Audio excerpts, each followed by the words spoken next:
కర్కాటక రాశి వారికి కనుక చూసుకున్నట్లయితే మీరు 16వ తేదీ ప్రత్యేకంగా ఏదైనా షార్ట్ జర్నీసు ఎవరితోనైనా ఏదైనా అగ్రిమెంటు అన్నదమ్ముల విషయంలో చిన్న చిన్న మనస్పర్ధలు రావడం చూపిస్తుంది. ఇక 20, 21 తేదీలు కనుక చూసుకున్నట్లయితే ప్రేమ వ్యవహారాల విషయంలోని కొంచెం ఒక్కోసారి చూడండి ఐవీఎఫ్లు చేయించుకునే విషయాల్లోని 20, 21 తేదీలు, ఎందుకంటే చంద్రుడు లగ్నాధిపతి చంద్రుడు పంచమ స్థానంలో సంతాన స్థానంలో నీచ పొందుతున్నాడు కావున ఈ యొక్క విషయాల్లో కాస్త జాగ్రత్తగా ఉండాలి.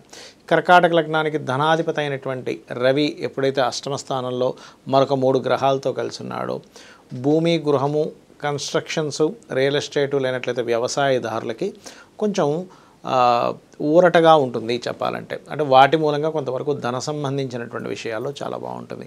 ఏదైనా ఎవరితోనైనా ఏదైనా కమ్యూనికేట్ చేసేటప్పుడు అగ్రిమెంట్స్ రాసేటప్పుడు 3వ స్థానంలో కేతు ఉండి కుజుడి యొక్క దృష్టి ఉంది కాబట్టి కాస్త జాగ్రత్తగా ఉండండి.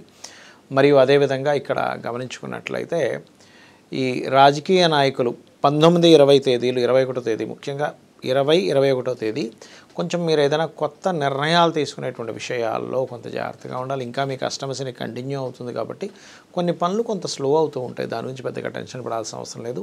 సహజంగా మీకు భాగ్యస్థానంలో రాహు యొక్క స్థితి ఉన్నందుకు కాస్త మీకు ఏంటంటే ఈ హయ్యర్ ఎడ్యుకేషన్ నిమిత్తం విదేశాలకు వెళ్ళి చదువుకోవడానికి కాస్త పితృదేవతల యొక్క అంటే పితృదేవతలకి మీరు తర్పణాలు వదలడం కానీ అదేవిధంగా పితృదేవత నిమిత్తమై భోజనాలు ఎవరికైనా పెట్టించడం కానీ ఆ రకమైనటువంటి గోసేవ చేయడం కానీ చేయడం వల్ల పితృదేవతల యొక్క అనుగ్రహం మీకు కలుగుతుంది. ఇక మీరు నిత్యము చేయవలసిన దేవతారాధన స్కందుని యొక్క ఆరాధన చేయడం అనే విధాలు బాగుంటుంది.